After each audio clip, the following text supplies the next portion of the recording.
Welcome to Biohacking with Brittany, a podcast focused on holistic health, nutrition, biohacking, and more. I'm your host, Brittany Ford, registered holistic nutritionist and self-proclaimed biohacker. During the last 10 years, I've focused on healing my gut and hormonal issues through lifestyle changes, nutrition, and of course, biohacks. And now I teach others to do the same. I'm so excited you're joining me today, so let's dive right in.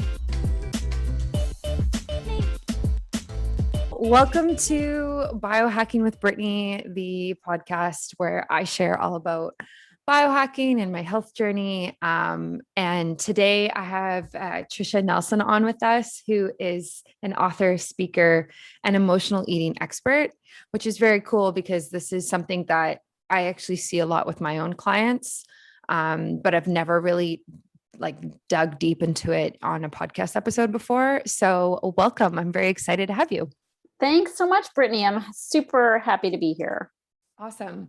Well, first, I would love for you to share with us kind of how you got into this specific industry and this part of emotional eating. Like, what was your journey? And yeah, how did you get there? So I ate a lot of food. So that's kind of, I got there on this long journey of eating. So which is really true. I was really an emotional eater from the get-go and just obsessed with food. I just love to eat. I love to eat. I love to cook. I love to serve food to other people. I love to go out to dinner. It just was a big highlight for me. And I didn't think there was anything wrong with that. And ostensibly there isn't, except for the little detail that I gained weight really easily. So by age 20, I was 50 pounds overweight and not okay with it. I was not happy about that. And I, had a lot of really negative thoughts about my body. I had this roll in my tummy that I would scrunch up and imagine cutting it off. I'm thinking, well, it's just fat, like this roll of fat on my tummy. How you can cut fat off the side of a steak. I'm like, maybe I could cut this off, thank God I didn't try it. But, I thought about, maybe I'll join the army and be forced to go through boot camp because I hated exercise, or maybe I get some disease where I'd automatically lose weight. So some pretty crazy thoughts around food and my body. Yeah, because I just felt so out of control. By that time I had tried several diets and exercise programs and, I'd been searching for a while. And even though I could lose weight for a period of time, I couldn't keep it off.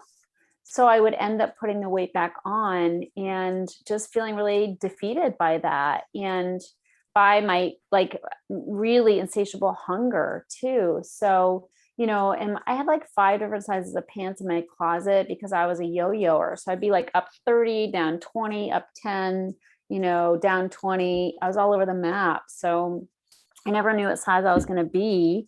And I was always holding on to hope that I could reach my goal weight. But it was just a frustrating journey for me. And it wasn't until I just had this light bulb moment, which is that I just thought I can't keep doing the yo-yo thing. I was young, I was in my 20s, and I just thought I can't do this forever. I know it's not healthy to be gaining and losing all the time. And soon after I realized that something had to change, and I didn't know what it was, but soon after I met somebody who showed me a whole different path. And that path was one of addressing emotional eating. My relationship with food and my dependence on food for things that had nothing to do with nutrition. So when I started looking at that, that's when everything changed for me. And by the grace of God, I've been in a thin body ever since. So that was really the key for me. It's I wasn't lacking in nutritional information, or, I knew that salads were probably a better choice than pizza, but I wanted pizza. So it's how do I change that longing that I have and change my hunger so that I can make healthier choices and feel good about them. So that's kind of how it all came about. And then after doing that work with my mentor, I worked with him to help others for many, many years.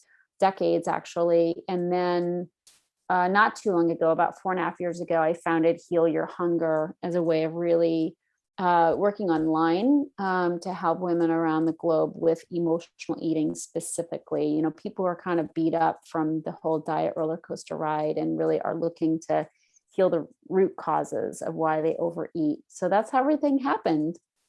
Yeah, that's so interesting. I've never personally focused on emotional eating that much. Like I've always, my own health journey was very much healing gut health issues and hormones and other things like that, with not necessarily placing a lot of emphasis on why I was eating or how much I was eating. So it's interesting that you like placed so much emphasis on that and got so many results, and then we're able to like replicate that for your clients. Like that's pretty amazing. I'm so grateful. I love what I get to do. And it is all based on what I did, you know, and then of course the work I did with other emotional eaters, but I still on a daily basis do what I teach, you know, because Yeah. I'm not cured. You know, I want to maintain this beautiful relationship. A neutrality I have around food. So I keep doing what I'm telling other people to do. Oh, good. I love that. So can you define what emotional eating is for like people who hear this term and just don't really understand it? Sure. It's really like eating for emotional reasons, like out of some kind of emotional impulse versus a need for food and survival, basically. I mean, we have to eat to subsist. You know, we have to eat, and every day we have to have a certain number of calories in order to feel satisfied and energized. But for me, I ate because I needed food to do something for me on an emotional level. I needed it to make me feel good or Mm. feel better. You know, I needed it to kind of shut down certain things that I didn't want to face. So it really is eating, you know, as a way of stuffing our emotions. Mm. And what are the typical emotions that are tied with eating like this? Yeah, well, my experience, you know, and I've done a lot of research on this, there's three primary emotions. I mean, there's so many emotions, like we experience jillions of emotions every day. Mhm. But I really whittled it down to three primary emotions and ways that food serves us. Because we think about what food, you know, when we overeat, what it does to us, we don't think what it's doing for us. Like, why do we turn to food? And so my experience is I've given people what I call the PEP test. And this is a way for people to sort of see the three primary drivers. And the P is a PEP, PEP is an acronym. And the first P stands for painkiller. So Mm. food is a natural painkiller. And that's probably more so the heavier foods, the starches, the sugars, the heavy fats. You know, if you can get them all in one, three, you know, I used to call those my three favorite food groups, you know, sugars, fat, and starch. So if you can get them all in one item, like a donut or a pastry or something like that, great, you know. So I would eat, because when I ate heavier foods like that, starchy, carb-rich foods, they would deaden my feelings and I wouldn't feel pain. And Mm. so, and it's unconscious. It's not like, oh, I'm gonna eat a donut so I can kill my feelings. I mean, we don't think like that. We're like, oh, I really Mhm. want a donut. We have these cravings for food. We are foodies, you know, emotional eaters.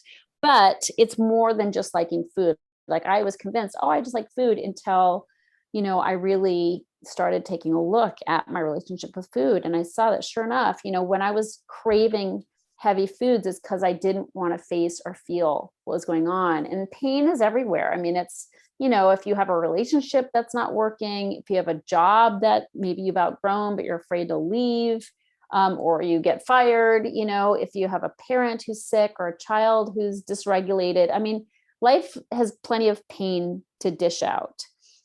And so we use food as a way of kind of softening the edges of painful emotions and experiences. So that's the first way that food serves us when we overeat, when we eat for comfort. The E in PEP stands for escape. And we use food as a form of escape from an unpleasant reality. You know, when we have Mm. fear, when we have worry, you know, that can really get the best of us. And so when we eat late at night, you know, watch TV and kind of zone out, we're really eating to escape things that are unpleasant. And, you know, the pandemic was a good example of that. Like Right. everybody was starting to emotionally eat once all of a sudden you can't go out of your house, or you might die. It's like, oh my God, like this is a whole different reality that I was not prepared for. So everybody was checking out with food and, and what, it seemed. So that's another way that we use food as a form of escape. And the last way is a form of punishment, the last P in PEP. And that's kind of counterintuitive because we think of food as reward, like, oh, I just want to get my favorite goodies, sit in front of the TV, veg out. It's a great thing to do on a Friday night after a long, hard week of working. So we think of it as a reward. But for somebody who goes overboard regularly, and ends up binging or get feeling stuffed and sick and bloated and their pants are tight the next day, it's like, really, is that a reward or a punishment? And so it's like, why would we do that? And oftentimes it's because we have underlying guilt. Overeaters are overfeelers. Like, we feel a lot and we feel guilty about a lot of things. And we beat on ourselves when we mess up. So a lot of times that's what's really happening, is we're just sort of in despair about, our relationship with ourselves, which can be very contentious, and we tend to be mean to ourselves with food. So these are the three motivators: painkiller, escape, and punishment, the PEP. And I just sort of simplify it to that because people can start to say, if they are going to the refrigerator like 5 times of an evening, like, what's going on? Am I looking for, a little escape? Am I looking to, kill or crush some painful feelings that I don't want to face? Or am I feeling bad about something? And I, instead of addressing it, am I just keep beating myself up? So it's questions people can ask themselves. Yeah. Yeah. I definitely can relate to all of those and can see how easy it would be to do that. And especially with the pandemic, like I was thinking about that too, like how many opportunities we've had for emotional eating in terms of like punishment or just like, how do I get through this new wave, this new time that I don't understand, or maybe I lost my job. Like, there's just, emotions are just so heightened in the last like year and a half for most people. So and I know like a lot of people have put on weight during this time, sure, due to like overeating, emotional eating, lack of exercise, lack of leaving the house, stress, lifestyle, like so many different things. So it's really difficult. But like, how, like, would your first step with a client be to raise awareness of their eating habits? Or like, how can someone like look at their life and be like, oh, okay, I actually am emotionally eating? Like, well, like, how do they become aware of that in the first place? Yeah, good question. I have a quiz that I often direct people to as a first step, because it's a quiz that sort of helps people know if they are an emotional eater or not, or even a food addict, because I really feel like it's a spectrum. And, I think we all have a proclivity to overeat now and then. Like, food is yummy and it's easy to do, right? So emotional eating is something I think we all probably have the ability to do. It's just that some people take it farther, to where it's really a problem. They have consequences from it and they lose control, so it's sort of where somebody is on that spectrum is qualified by how much control does somebody have to kind of scale back or course correct, or not. And then how much, is it affecting their lives? Like, what are the consequences? Do they have health challenges on account of the food choices they're making? Are they feeling embarrassed, not wanting to be with friends anymore, so they're not so social? Are they feeling like, do they keep their video off on Zoom? Yeah. And then is it really keeping somebody trapped? Or you don't want to have sex anymore because you feel yucky about your body. Like, right. There's so many consequences, lack of self-confidence, anxiety. There's a lot of things that go along with this. So, but somebody can start with the quiz, are you an emotional eater or are you a food addict, and you can find out by taking that quiz. I think that's a good place to start. Yeah. And it's also, I so appreciate you having me on here, because like when I first heard about emotional eating, my sister was the one who came home one day and was like, I'm an emotional eater. And I didn't really like her. We didn't get along very well. So anything she said, I dismissed, So I'm like, that's the stupidest thing I've ever heard of. But I couldn't unhear it. And Mm. after that, I started observing my relationship with food, and I started realizing it's not really that normal. Like, I go out to lunch with friends and they'll order a sandwich and it'll come with fries, and they'll eat their sandwich and pick up their fries. But I'll eat the fries and pick up my sandwich. Like, something's different about Mm. me, like, Interesting. yeah, I can't leave a French fry on a table. And so I started realizing, like, I'm not the same with food as a lot of my friends are. Like, it's definitely this obsession. So, but anyway, the quiz is a good place to start. And also just like realizing when you're wanting to reach for food, what's going on? Like, do you really need the food? And Yeah. chances are it's like, no, I actually ate a couple hours ago. I'm not Yeah. starving, even though I'm telling myself I am. Yeah. Yeah. Like I did that quiz and I think it said I was a 2 out of 4 emotional eater. I think that's what Okay. it was. Yeah. Mhm. And it was interesting, some of the questions, because there were things that I haven't really thought about before. Mm. Um, like, do you overindulge in food when no one's home, like when you're alone? Mm. Or do you like throw out like quote unquote bad food and then go back and get it a few hours later, which I feel like I've like seen in a movie or like a TV show or something, like someone Yeah. throws out the cake and then someone goes and gets it or whatever. Yep. Um, Yeah. On so Seinfeld had a episode about yeah, that. yeah. And it's just so interesting. Like, and I think, yeah, like just in the last year and a half, like personally, like well, always, I've never been a emotional eater in terms of like, I'm upset and I'm going to eat to feel better. Like Mhm. I swing the opposite way. So when I'm very upset, like crying or whatever it is, like breakup, whatever, I Mhm. actually don't eat at all, like at all, which Mhm. has its own consequences Sure. because then my blood sugar gets all over the place and my energy is so low that Mm. I need to kind of like eat to pick up myself. Um, but in the last year and a half, I think I've been eating like I don't think I overeat at all, but I definitely like eat for comfort almost, Mhm. like kind of this idea of like, oh, let me make this thing that is like high fat. And even if the fat is healthy, right? Like, like some sort of eggs or cheese or like whatever I eat, like something healthy, it's Mhm. still that feeling of like, let me have this thing that feels like calorically dense and like very Mhm. satisfying, because right now in my work I'm stressed and the world is stressed, and like this feels like an escape, like you said. So I think it's very interesting. Yeah. Yeah. It's just so easy to do. So it's Yeah. not anything anybody should beat themselves up about. It's just perfectly normal and Yeah. common. It's just that, if you do it too often, there are consequences that you're not going to like, Yeah. So Yeah. we got to address it. Otherwise, we have to address the symptoms that happen on account of it.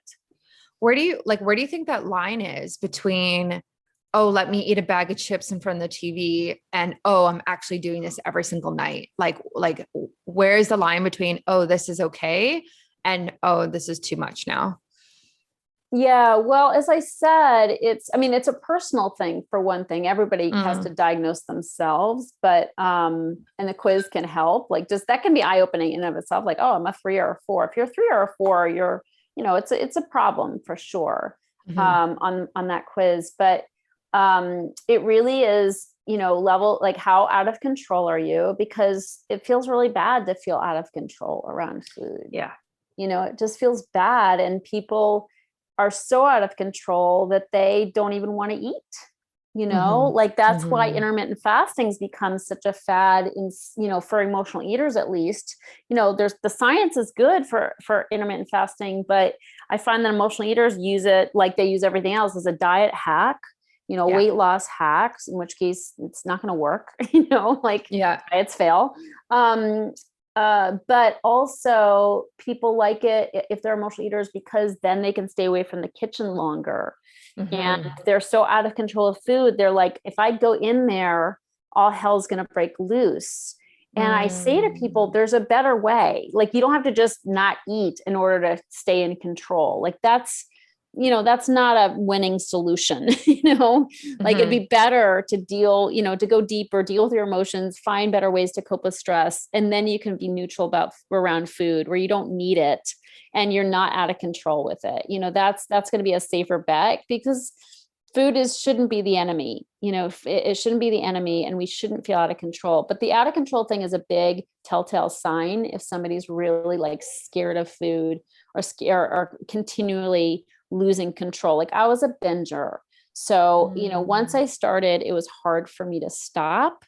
So, and not like I'm not talking broccoli and carrots. I'm talking about like once I started eating chips, once I started eating ice cream, like I could never eat part of a pint of ice cream. Like to me, like up the pint is the serving, Right. So I'd take the lid off and get a spoon, and so I could eat large quantities of crappy foods and then feel disgusting. So the control is one thing, and then the consequences is another. And the reason why the high end is food addiction of the quiz is because, a classic sign of addiction is when you do it in spite of negative consequences. Right. Like your doctors told you you're pre-diabetic and there you are eating sugar again. It's like, what's up with that? Well, that's when we have that uncontrollable need for the stuff, and we eat it anyway. Like we know what it's doing to us.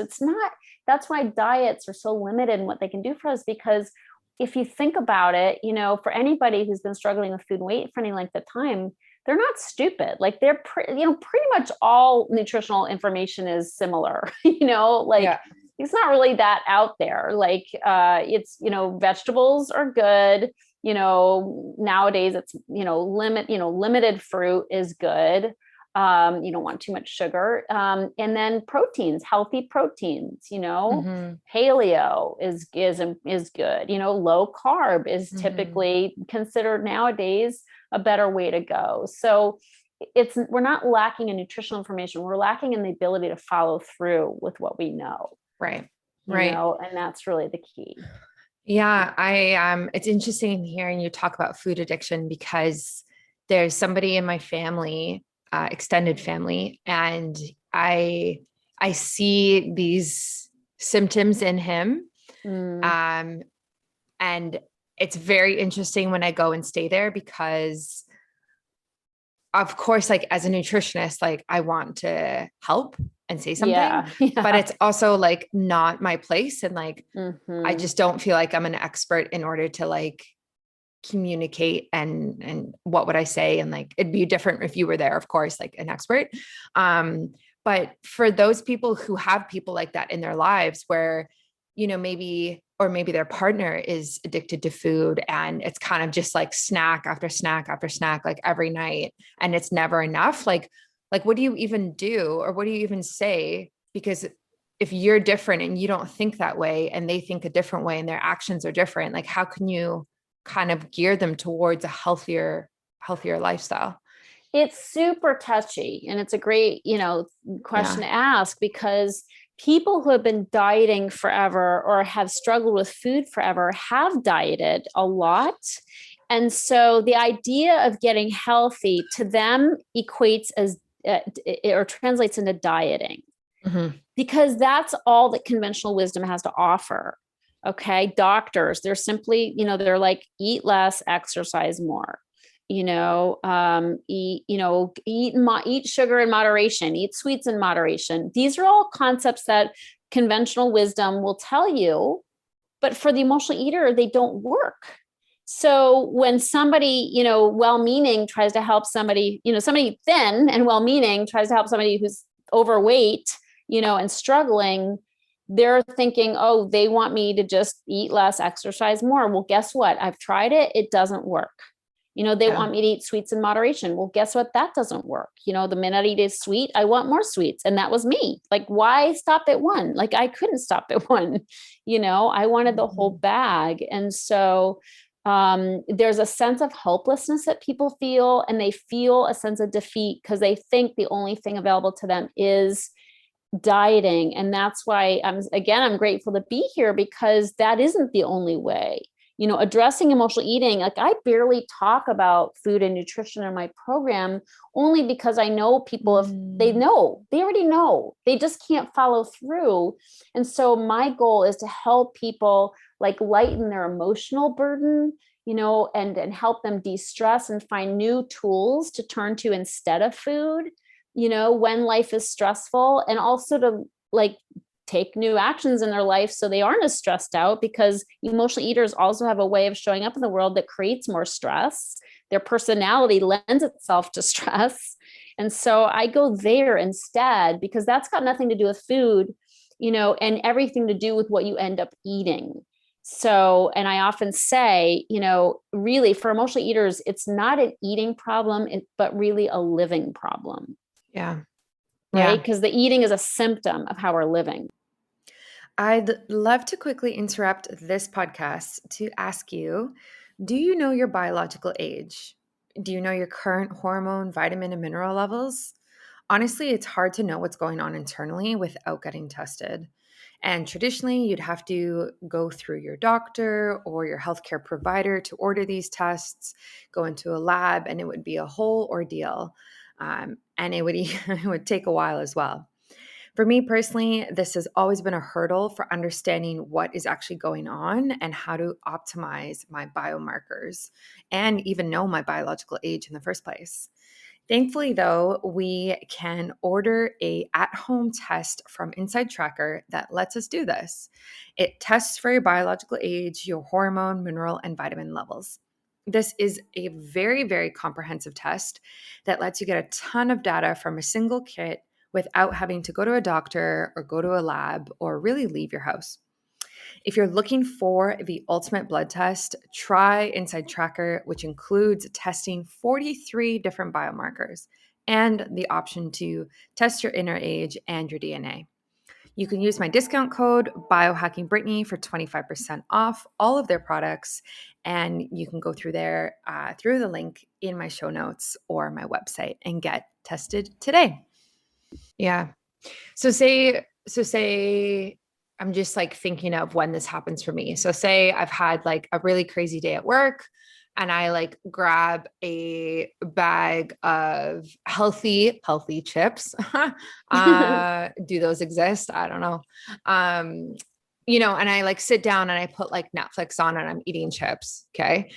Like if I'm starting to have these thoughts, especially after listening to this conversation of like, okay, am I emotionally eating?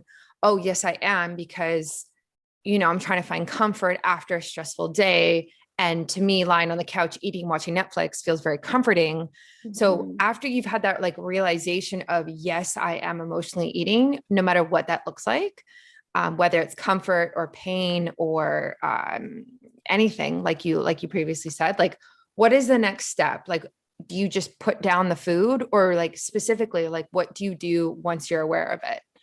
Yeah, well, in that particular situation, if you are aware of it, obviously, and you can stop, if you can be like, you know what, I've probably had enough chips, and you can stop and put the bag away, do it.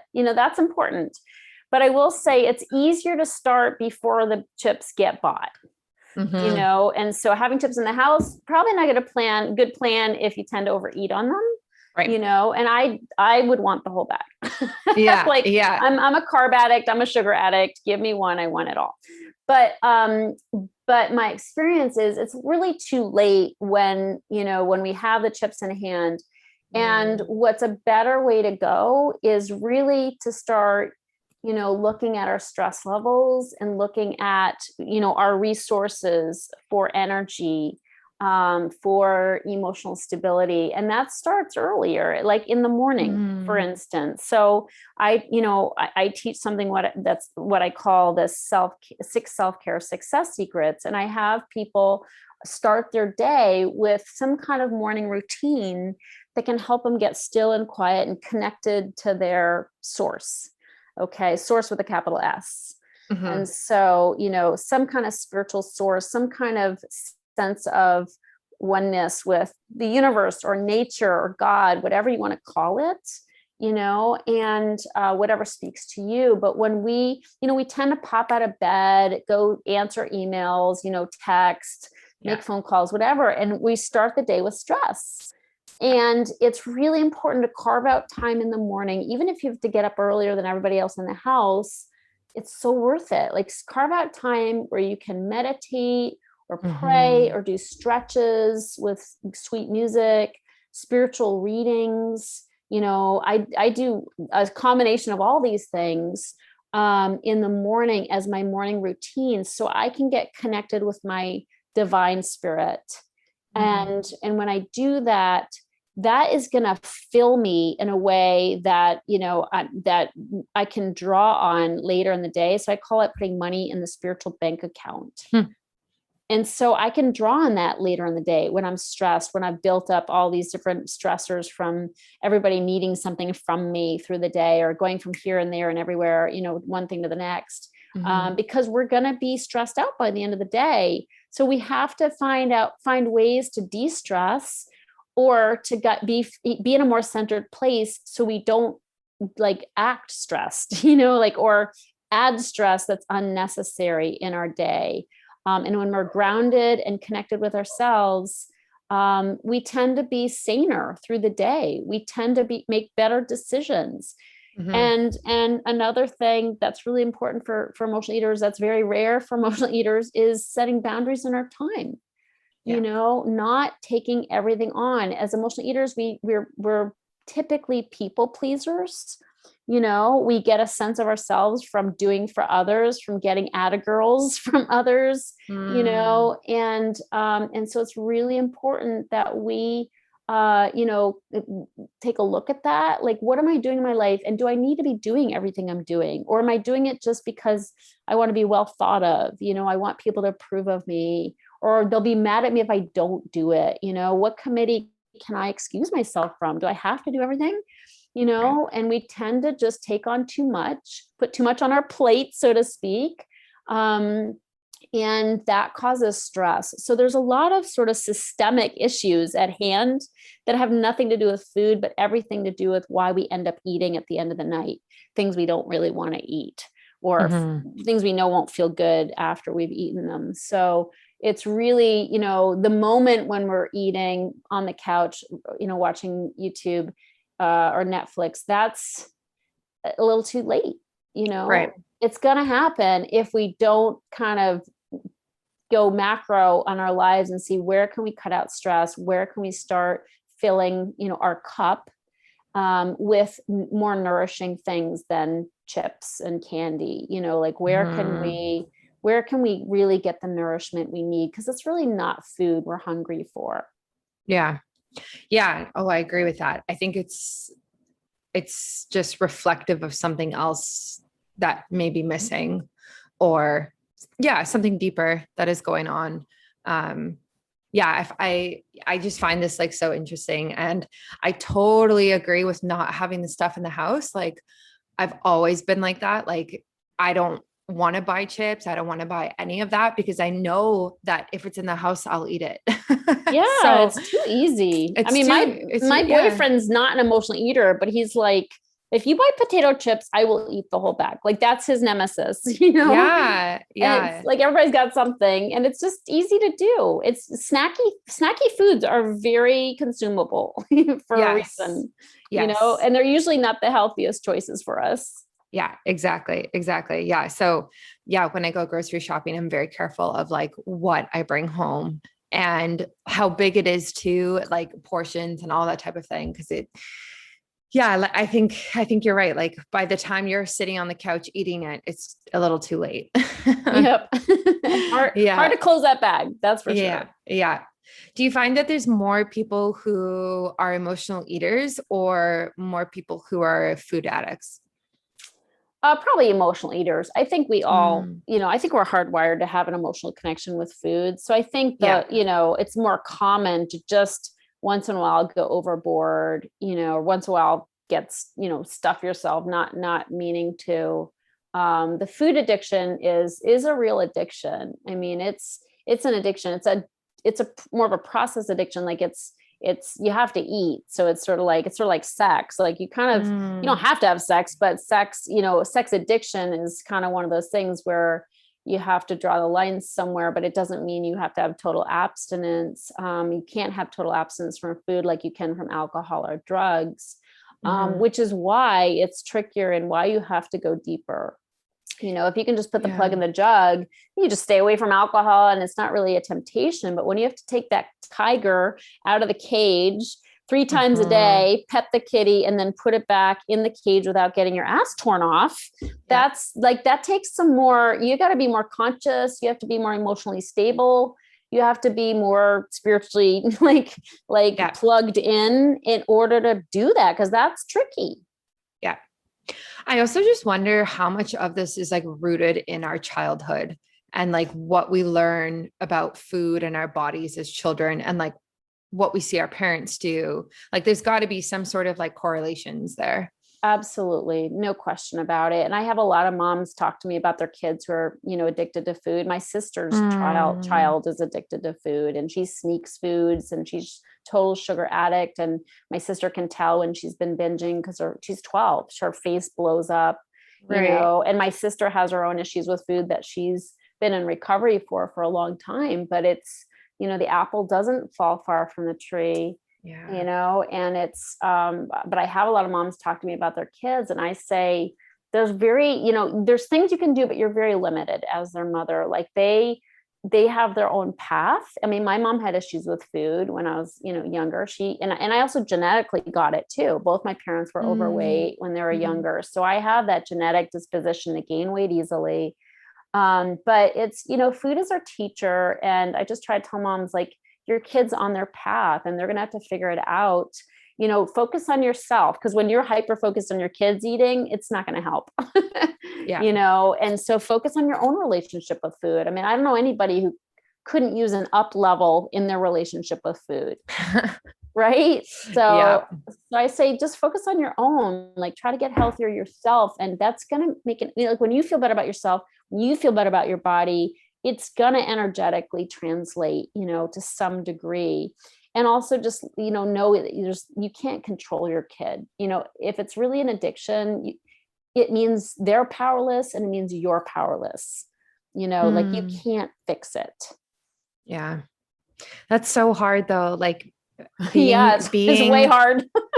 Like it's hard for both people. It's hard for the parents watching your kids going through that. And then it's hard for the kids who are not equipped at all to handle some sort of addiction like that, or like, and they probably think everybody is like that, right? Like they probably think it's normal to be eating that much or like constantly thinking about food because they don't know any better because they're so young. Yeah, it's hard. I mean, my sister will say to her child, like when her child wants to have seconds on pasta or rice, like, oh, well, can you like, she's like, Mom, I want more. And, my sister say, okay, can you kind of just, pause for a minute and just kind of check in with yourselves. Like she'll be really gentle and say, can you check in and kind of see, is this hunger or is it coming from just a place of boredom or kind of what's going on? So she tries to teach that to her, but she's limited again in how effective it is because she just wants more pasta. She wants to eat the carbs and the sugar. That's what she wants. That's what she's drawn to, and she's trying to soothe herself with food. And it's just and she has a twin. They're not, they're not identical, but she has a twin who's a stick. She's just a stick. She's skinny and has no issues with food. And that's not easy either.